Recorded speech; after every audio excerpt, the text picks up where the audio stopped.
పల్లెల్లో పంచాయతీ ఎన్నికల రాజకీయం వేడెక్కింది. రాజకీయ నాయకులు తమ పార్టీ మద్దతుదారులను బరిలో నిలిపేందుకు సన్నద్దమవుతున్నారు. మంచి పేరున్న అభ్యర్థులను తమ పార్టీ తరపున బరిలో నిలిపేందుకు ప్రయత్నం చేస్తున్నారు. సర్పంచ్ ఎన్నికల వేళ మహబూబాబాద్ జిల్లాలో ఆసక్తికర పరిణామం జరిగింది.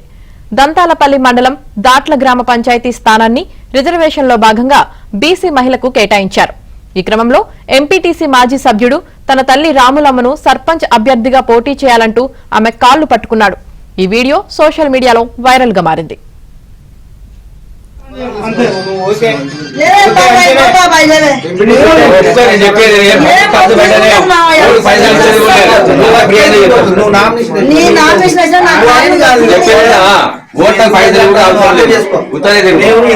కొడుకు బదిలాడింది వేరు,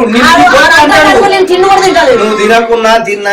ఇప్పుడైతే నువ్వు చేతులు పట్టుకున్నావు ఎక్కువ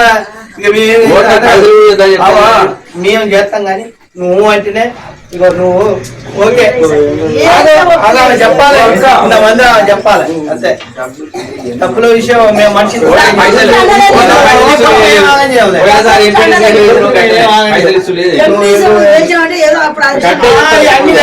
ఇప్పుడు మీకేం లేకపోతే